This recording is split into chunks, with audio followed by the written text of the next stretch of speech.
Hi. So I decided that it's finally time to do a AMX ELC BULLSH guide. Initially I wanted to kind of keep this one for when they completely reworked the crew system. Because back then it was kind of a case of when are they going to rework the crew system, and I didn't want to like make an ELC guide just for them to have the crew reworked. In any case, the way we're gonna do it is no bullshit. Okay.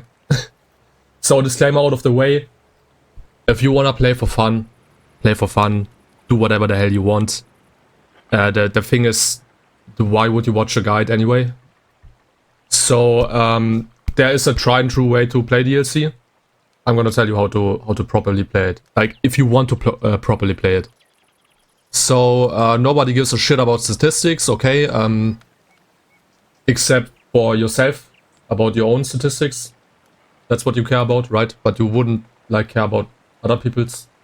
In any case, the reason I'm saying this is because I hate bragging, but I just want to let you guys know that I know about this take, okay? So let's just start off, right? Because no bullshit, we don't want to waste too much time. Gun choices. Fuck this gun. Fuck it. This is not a good gun. It's never gonna be a good gun. There's no arguments for it.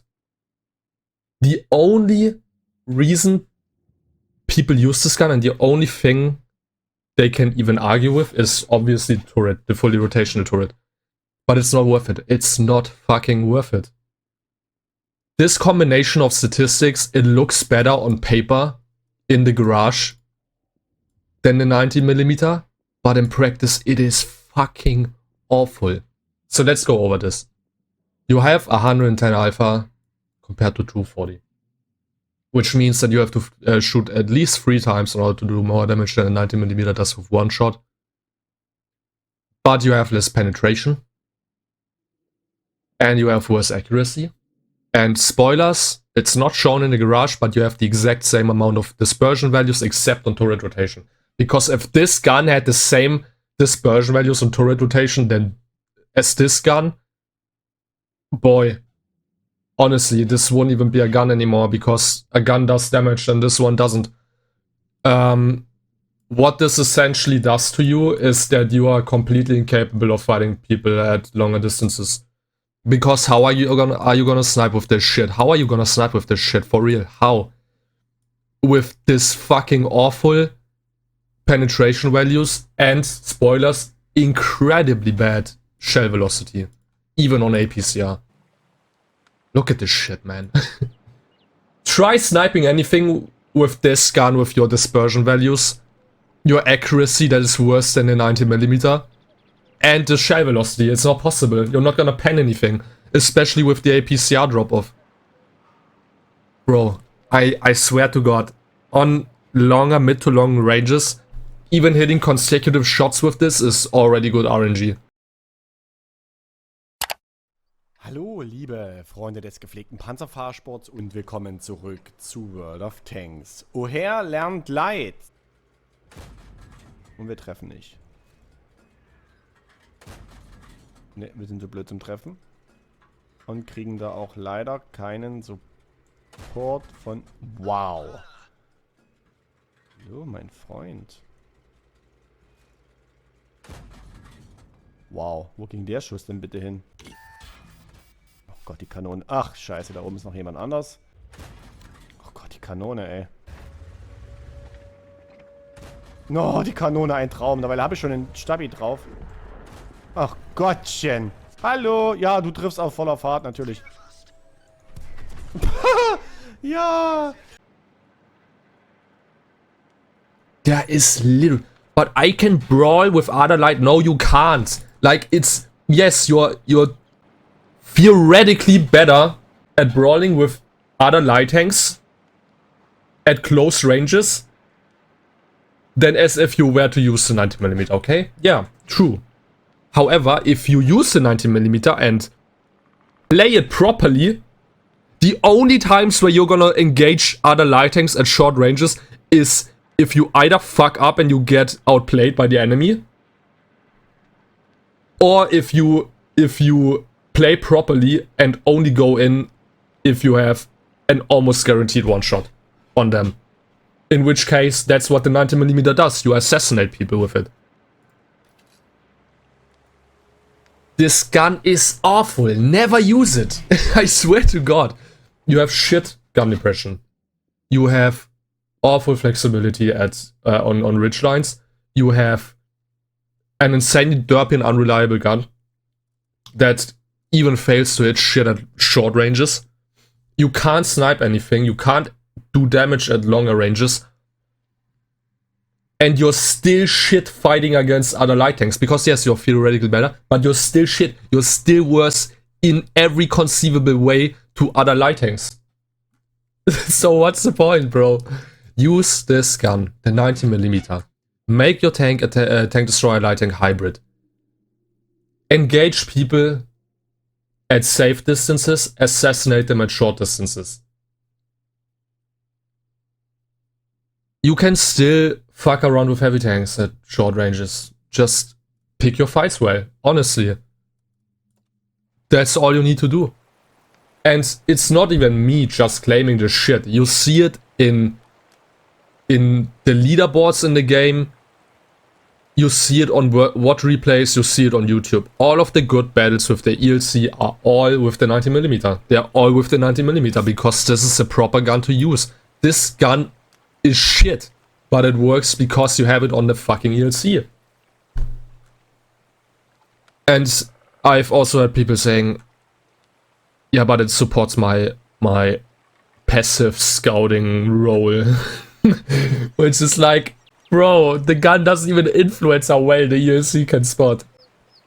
So yeah, gun choice is out of the way. I'm not gonna say anything more, except you have the same gun on the Chaffee. So if you wanna play the 75mm, play the fucking Chaffee, man. Better gun depression, better gun, better soft sets, dispersion values, which matter, by the way. They are important, they're fucking important. More mobility. More health. Same scouting performance. The only thing that's worse on the Chaffee when you're mounting 75mm on the ELC is the camo rating, which is still fucking fantastic because it's a tier 5 light tank, so who fucking cares? So, equipment. Let's just go over it real quick. For basic equipment, if you can't reach 445 m plus view range with optics, use binos. Other than that, Vents is good. Rammer is okay. Vertical stabilizer, obviously. This is super important. So if you're gonna drop any equipment, you always wanna have view range. So either optics or binos. You always wanna have vert steps. And then vents is something that you can either drop for a rammer if you feel like it. Even gun laying drive at least does something, right? This at least does something. This at least does something. This also does something, I guess. You don't need to run exhaust, by the way. Okay, if you're an exhaust player, you don't have to fucking run this, bro.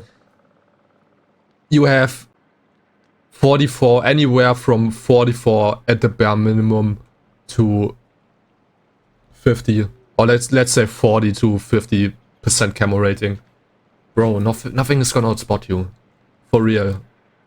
That's not something that you have to worry about. For improved equipment, let's go over Bounty first. Bounty Rammer is good. Bounty Stabilizer is really good. Bounty Optics, Vents, Exhaust, I guess. I know, I'm not gonna recommend this, to be honest. Just don't fucking use it. You wanna improve your gun performance. So the way to play the ELC properly is that you want to play for damage. That's just the way it is. You're gonna do assistance completely naturally with this tank, just by going into positions where you do damage yourself. That's just the way it is, man. It's funny how many people focus completely on spotting with the ELC, which is stupid to be honest. I'm sorry, but that's just the way it is. And they still don't do more assistance than someone like me who's just playing for damage purely. Yeah, use things that improve your gun. You don't want to sit around with that awful dispersion value. You have to buff it. with vertical stabilizer. Vertical stabilizer makes and breaks this tank, literally. Literally. I have proven this so many times that I convinced a ton of people to just go for stabilizer. And then experimental is fire control system. This is really fucking good, to be honest. So what are the two best sets that you can, equipment sets that you can run on the ELC? It's fire control, stabs and optics, or drop fire control for vents. And if you can run it fully max, so bounty, bond stabilizer, bond optics and fire control, or bond vents instead of the max upgraded fire control, you have the choice between two extremely good sets of equipment. Vents is like really good for an all-rounder DLC. You're gonna have more view range, but your gun, you're gonna have more view range, a little bit more concealment. But a slightly worse gun, a slightly worse performing gun, right? So yeah, that's all for equipment, right? So shit like hardening, at least that also does something, okay? But stuff like turbo, don't use turbo. Don't try to restore the pre-nerf ELC's mobility. It's not gonna work, bro. You're gonna have better mobility, cool. So now what? Your gun is gonna perform like shit. You're not really gonna be much faster. Grouse is useless, camouflage useless. This is useless. Honestly, improved aiming is completely useless compared to like gun lane drive, stabilizer. Use full gold if you can. The gold is much better in every conceivable way. AP can still work. If you're not like super competitive, and you can still like pull results with this without a doubt. And then high explosive is really fucking good in combination with intuition, because you can swap to HE. You can pen a lot of targets. Surprisingly enough, you can pen a lot of targets on tier 5 with this HE, and you can one-shot a majority of all artillery in the game, which is really, really good. If you master intuition, you're gonna increase your damage output by a significant amount. For crew perks, everything that does like view range really good. Camo concealment obviously must have. Snapshot, everything that buffs the gun is amazing. Intuition is amazing. And the main issue is your commander does everything. You have a 2-man crew, which sucks. It sucks ass for this tank. But that's just the way it is. So you have a lot of perks to train on the commander. But as it stands, the way it is laid out here is like the way you wanna focus the perks, right? You wanna start with the things that are gonna give you an edge over your opponents, in the sense of outspotting and how close you have to get to them. That's also why Vents is actually really good, because you can keep even more distance to your opponents. You really wanna, like late game carry situations, you never wanna get into a situation where you can't get out of. And you wanna fight your opponents at a distance, so you have enough time to aim at them, you have enough time to do the damage, and then get away as well, right? So managing distance is crucial for this tank. It's extremely crucial. And then the driver, again, gun performance, concealment, and then mobility performance. I put repair on this because repair is actually also really good on ELC, surprisingly enough. Actually, not surprisingly. So you're gonna get your engine damaged and your tracks blown at the same time every so often. So if you can run a big repair kit is really good. It's gonna save you a lot of battles actually. And I mean it, it's actually gonna save you a lot of battles. And if you can run food, this is a must-have on every tank, to be honest. That's just the way it is. If you can run it, if you have the credits. So yeah, what would be the vanilla setup for the ELC? Optics, you can still reach 445 meter plus with optics, if you have a good enough crew, and if you're running food. But if you're not gonna do this, then probably binos. Vertical stabilizer, and probably gun rammer, or improved ventilation for base equipment. And then if you have like bounty versions of the same equipment, use those. If you, let's say, if you have a base rammer, but like a bounty or bond gun laying drive or something like that, or vents even, then you can use those instead of like rammer or your laying drive or stuff like that. The thing is, bond vents, regular vents doesn't really improve significantly over like a rammer or a laying drive or stuff like that. So yeah, we're really highlighting the TD aspect of the ELC AMX, and the ELC AMX is like for sure the best, if not one of the best TDs on tier 5. Together with like the M10, the T67, stuff like that. That's all there is, honestly. Maps maybe. Let's talk about maps. Let's talk about some trivial shit, okay? Maps that you hate, Berlin, Ensk, obviously, Empire Spotters, awful. Himmelsdorf, even Lakeville is not a good map for this tank. You might think, yeah, but I can go, yeah, you have opportunities for sure. This is like, at least this is like still an ace tanker map. You can still get ace tankers on this, but realistically speaking, the battles on this map progress so quickly that you're hardly gonna get anything. The best situation you can get yourself in is if the enemies push into your cap. Oyster Bay is a shit map. Which is funny because you have a big open field, so it shouldn't be, but it is. Because even if you go into those positions, you're not gonna do shit. You're not gonna spot anything. The best you can spot is like over here, but I found out that your teammates never shoot this for some reason. And over here you have like nothing. You're not even involved in the fight over here, where the majority of enemies are gonna fight it out. Or the majority of hit points are gonna fight it out. Paris is actually fine, to be honest. From all the city maps, Paris is like, it's not fun to play, but you can get the best results out of all of the city maps. Tundra's also shit. Tundra's also shit. All the rest is fine. And then trivial shit that you wanna pay attention to in the settings. This one, keep this one disabled. With your non-fully traversable turret, you don't wanna have this enabled. This is gonna fuck you over. All of the random shaky shit is also something that you wanna have disabled. For example, dynamic camera. Weird optical effects, things that are just distracting you. Yeah, disable those. Like, you don't want any weird shaking when you're firing and stuff.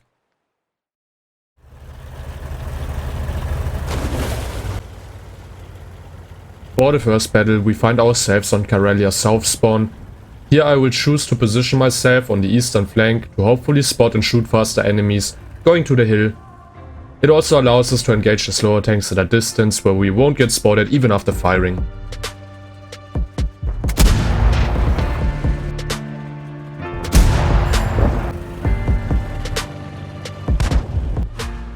Now that I have a better picture of the amount of opponents on this flank, I will reposition myself to get better shots on the opponents that are seemingly falling back. Your DPM is awful in the ELC, so repositioning for more shots is absolutely crucial for high damage battles in this tank.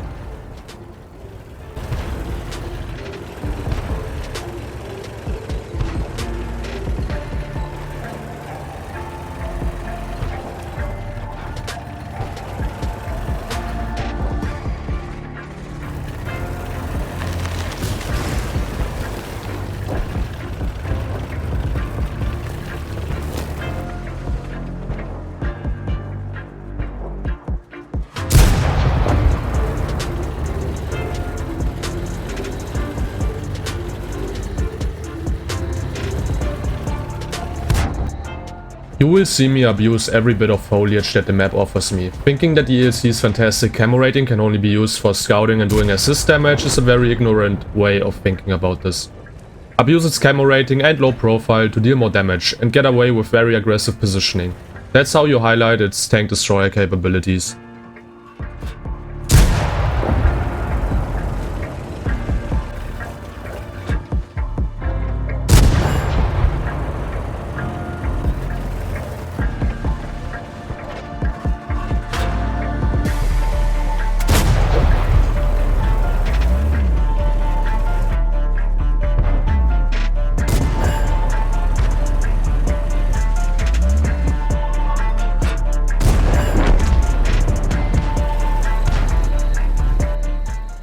Now that we have secured and opened up the eastern flank, I will take the hill to have a vantage point of all of the opponents that have previously been spotted in the center.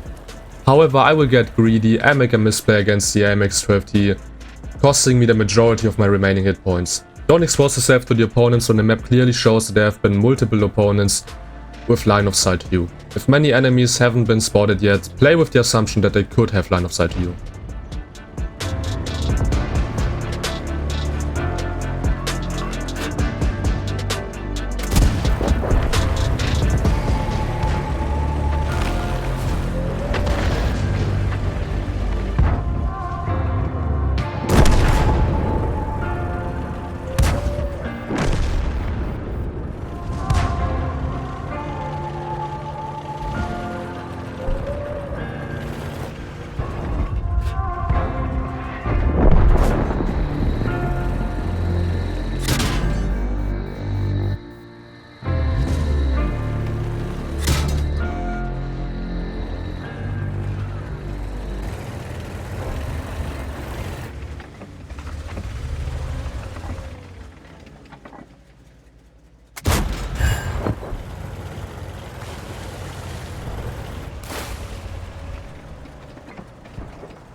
Now that I have shot down the light tank, picking off the remaining opponents seems like a far more reasonable task.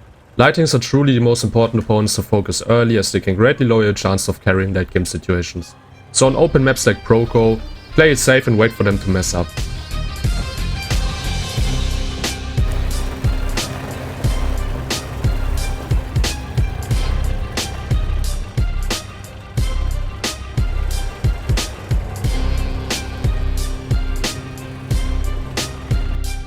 Here I get really lucky that the FB was just outside of the spotting range. This gives me important information to his location and I won't have to go on a witch hunt later on. You will see me swap to HE, as with the 320 Alpha I have a 50-50 chance of one-shotting him. HE is amazing on the ELC.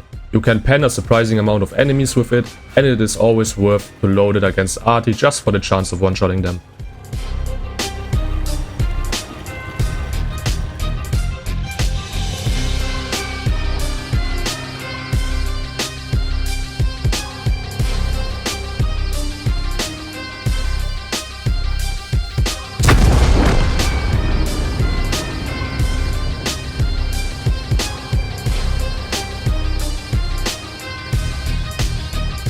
I wanted to engage the AFK heavy tank in the base for the free damage, but by reading the map I noticed that the Type 34 on their team was going to start capping any second now, so I decided to head back instead.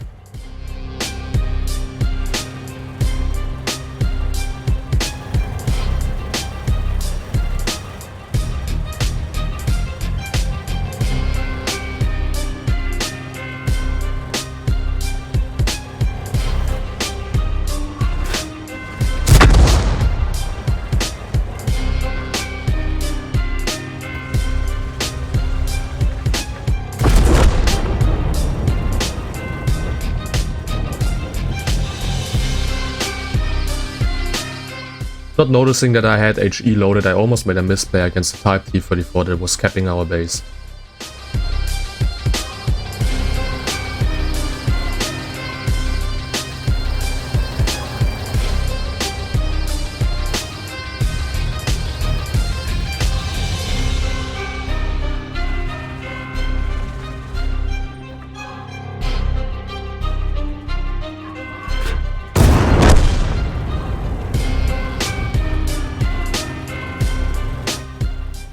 Knowing that there's an AFK heavy tank in a base that I still had to farm, I noticed that I didn't really have enough time to play it safe against the Jackson, so all I could do is drive through the center and kind of just rat him out of his position. We find the Jackson, we're going to engage him, and with that being said, I'm just going to leave you guys with my live reaction to this insane result. I hope you guys enjoy.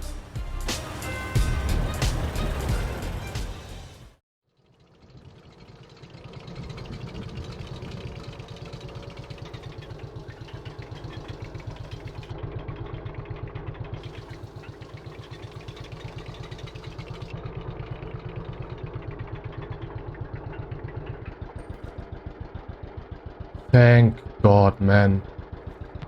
I didn't notice that I was on HE.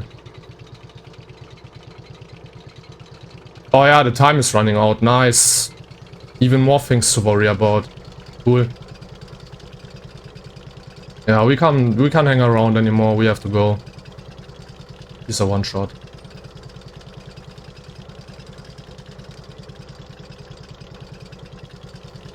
It's just waiting for me. Yeah. Cool. Oh. Hello.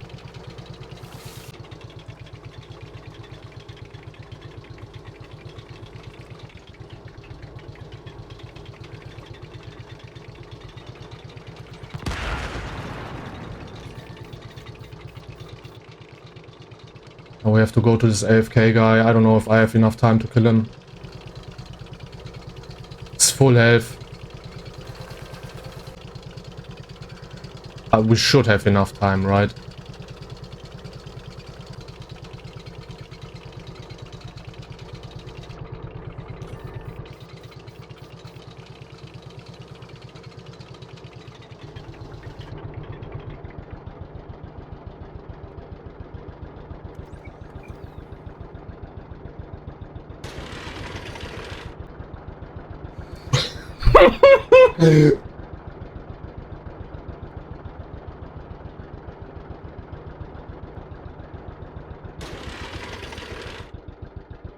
Fucking Christ, man, is this real life? Is this real life? Why is the fucking gun sound not working? Fuck me.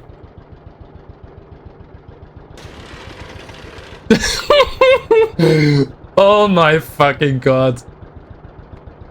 Easy as 4200 damage, bro.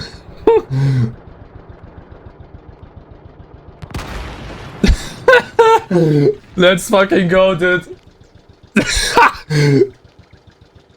Le Mao. Le Mao, dude.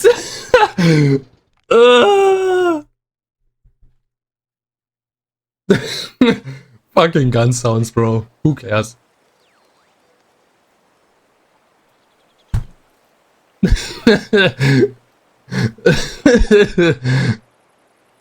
But easy peasy, bro. Full health Churchill just for me, bro. 44 versus 200. Not rigged at all, dude. Not rigged at all.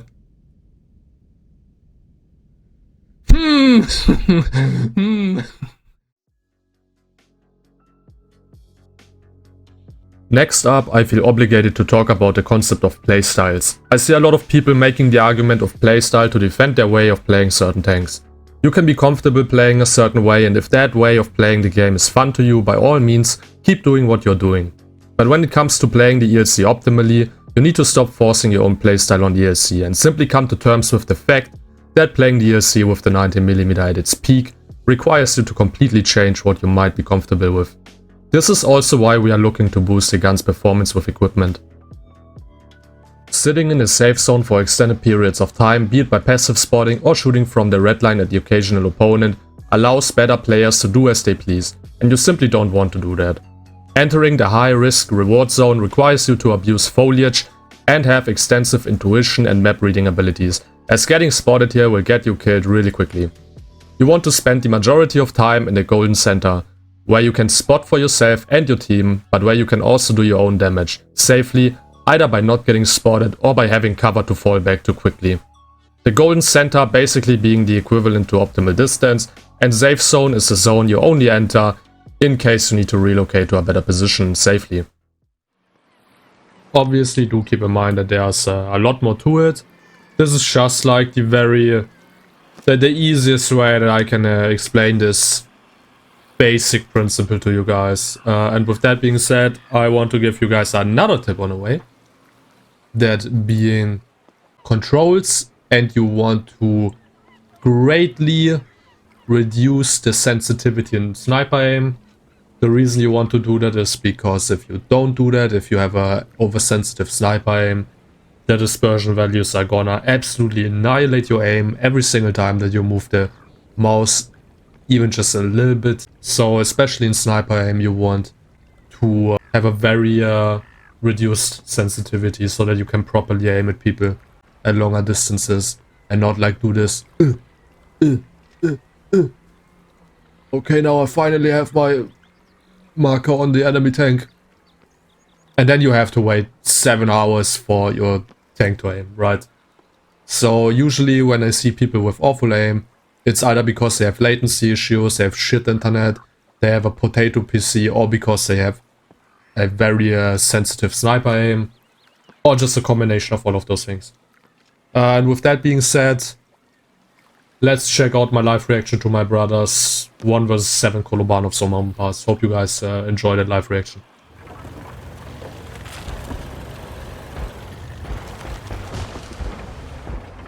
Okay, center position. Nice shot.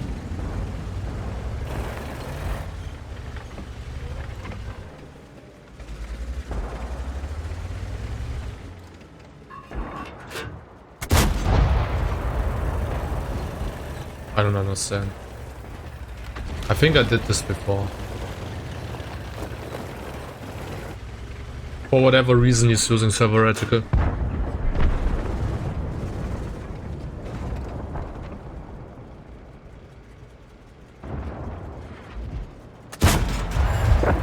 Nice. So Mountain Pass is playing this right. You always want to play center on Mountain Pass at the beginning because of the shot opportunities. Just don't even aim that one. Like when they're low HP like this, and you see that your team has shots on them, you don't have to aim. Okay, that hit.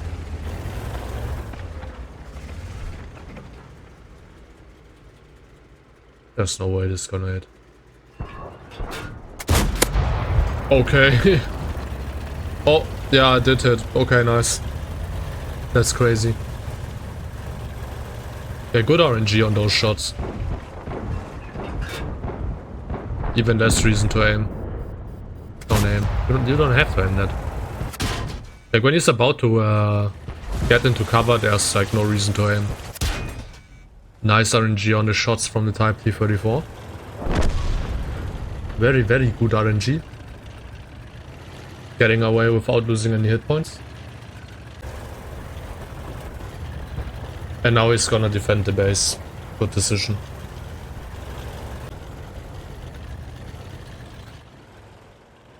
In any case, yeah, base defense. Pretty nice, pretty nice. Although I wouldn't drive upwards, to be honest.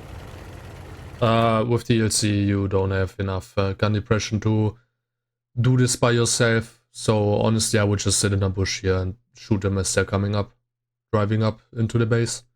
Instead of trying to get a shot on a KV-1 who you already like almost don't have an angle on because of your gun depression. So I'm not expecting him to get any shots here.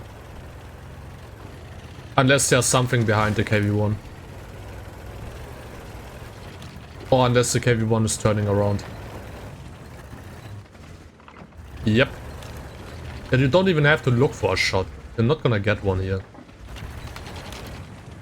You're just risking that you're falling down.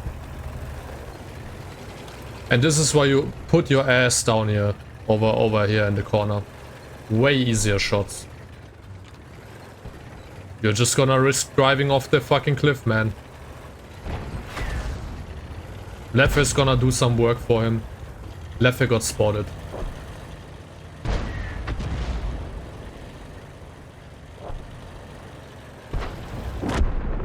And now you're fighting against the KV-1 with DPM, so nice high roll.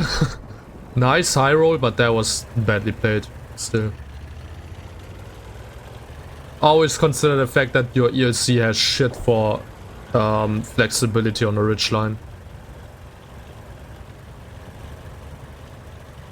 Try to avoid having to use your gun depression in easy situations like this. There was also no reason for you to rush your engagement with that KV-1.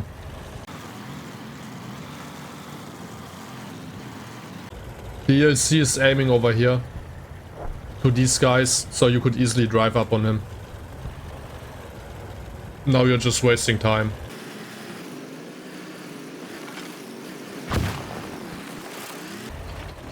Yeah.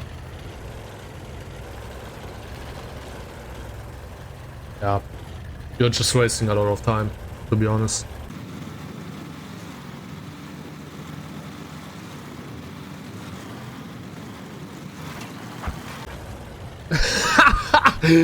Bro. Oh my god.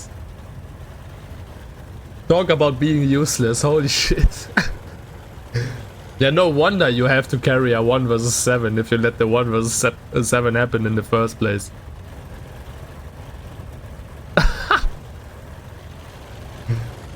Good shit, man.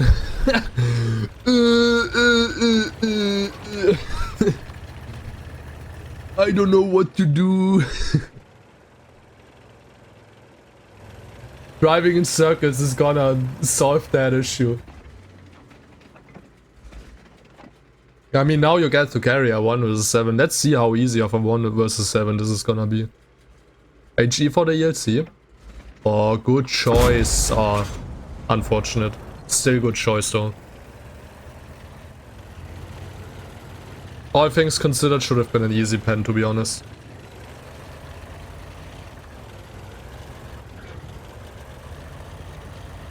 Okay. Okay. Good shit. You don't want to be on the hill because you don't have the flexibility to fight from the hill. And you're just gonna put yourself in a position where you can't escape from. Oh, good timing, man. Wow. Badly aimed, but good shit, man. Really good shit, man.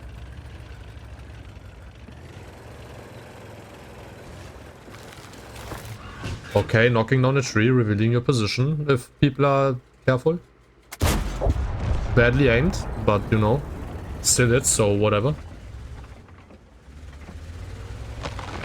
This guy is oblivious, so that's really nice. This is where you should have loaded the HE. But you did get a high roll, so nice. None of them have any idea, bro. Because you were last spotted on the badly aimed.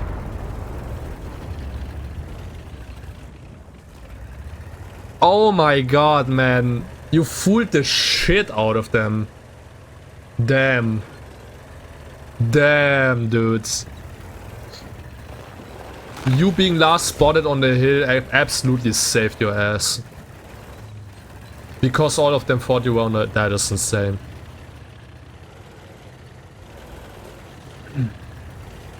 That is insane. You got really lucky with that tight ass timing on the ELC approaching the hill. Good shit. Actually good shit, man. Badly aimed shots though, but good shit.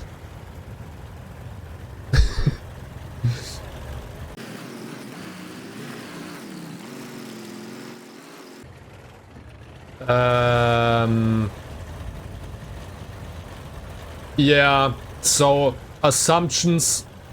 Okay, this is a one shot. Yeah.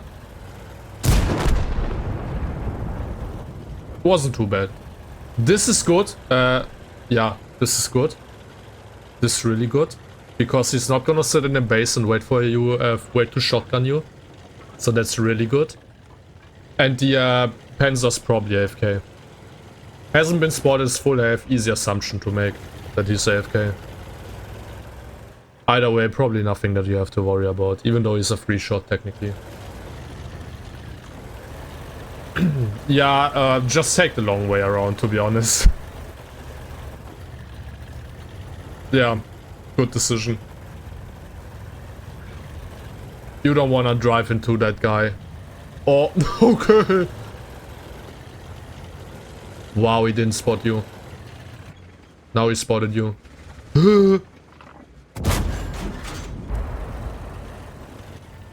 Bro. Don't confuse me with the camera angles, man. Okay, okay. Do that same shit again. Or I guess not. Okay, intuition, nice. And don't aim for the... Yeah. I mean, at least you tracked him. Just don't drive into that bush. Yeah, you don't have to drive into that bush. Why? Bro, what did I say, man? He's not gonna spot you. Just don't drive, just peek from the other side, even without the bush. He's not gonna spot you until you fire. Oh my god, man. Let's see if this guy's down. I mean, he is, so... Nice. Yeah. I should edit another seal over that one. Why do you always get the seals at the end of the battle, dude? Yeah, he was never a worry, to be honest.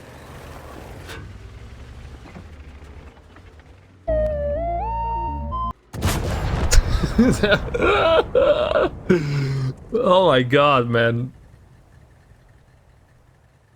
Yeah, so that was an interesting replay. Oh, I love watching those because they're so fucking stupid, man. So, here we go. Kolo, obviously, Redley, high caliber, top gun. So yeah, a battle that had both really good shit and really stupid shit, and also a lot of bad aiming. But also a lot of good aiming and good RNG, so that's some quality meme battle. Yeah, but there's like literally no surprise that you're gonna end up in a 1v7 if you drive around in circles being absolutely useless because you can't make a decision on what to do. There no, here no. While the you saw the minimap, while the ELC was occupied with your allies, you could have easily like snuck up on his ass and like pumped an HE shot into that. I mean, yeah, the T-28 was still around, but that's what the ELC does. You drive in quickly, swoop a kill or some shit, and then you escape again. And the T-28 would have never reacted in time. Never. He was tunnel visioning, so... But good fooling shit. Good fooling shit. I like that, actually. That super tight-ass timing on the ELC, on the enemy ELC approaching the... yeah, solid memes. You being incapable of making decisions got your Kolovanovs, so that's nice. So I hope you guys enjoyed the guide. I felt it was necessary, to be honest. There's not a single extensive proper guide on the ELC, and most of the CC content kinda triggers me. I'm sorry, but that's just the way it is. So I felt it was absolutely 100% necessary to make an updated guide on the ELC. Like one that is recent, one that people can actually use as reference, and one that actually extensively shows this vehicle at its peak, right? That's what I'm all about. With that being said, I highly encourage you guys to check out Kajzoo's settings guide, because that really improved my gameplay on the ELC as well. And other than that, feel free to leave some feedback in the comments. Feel free to shit on me for being a stephead or seal clubber. I don't care. at least I get some activity on the channel. See ya, guys. Bye bye.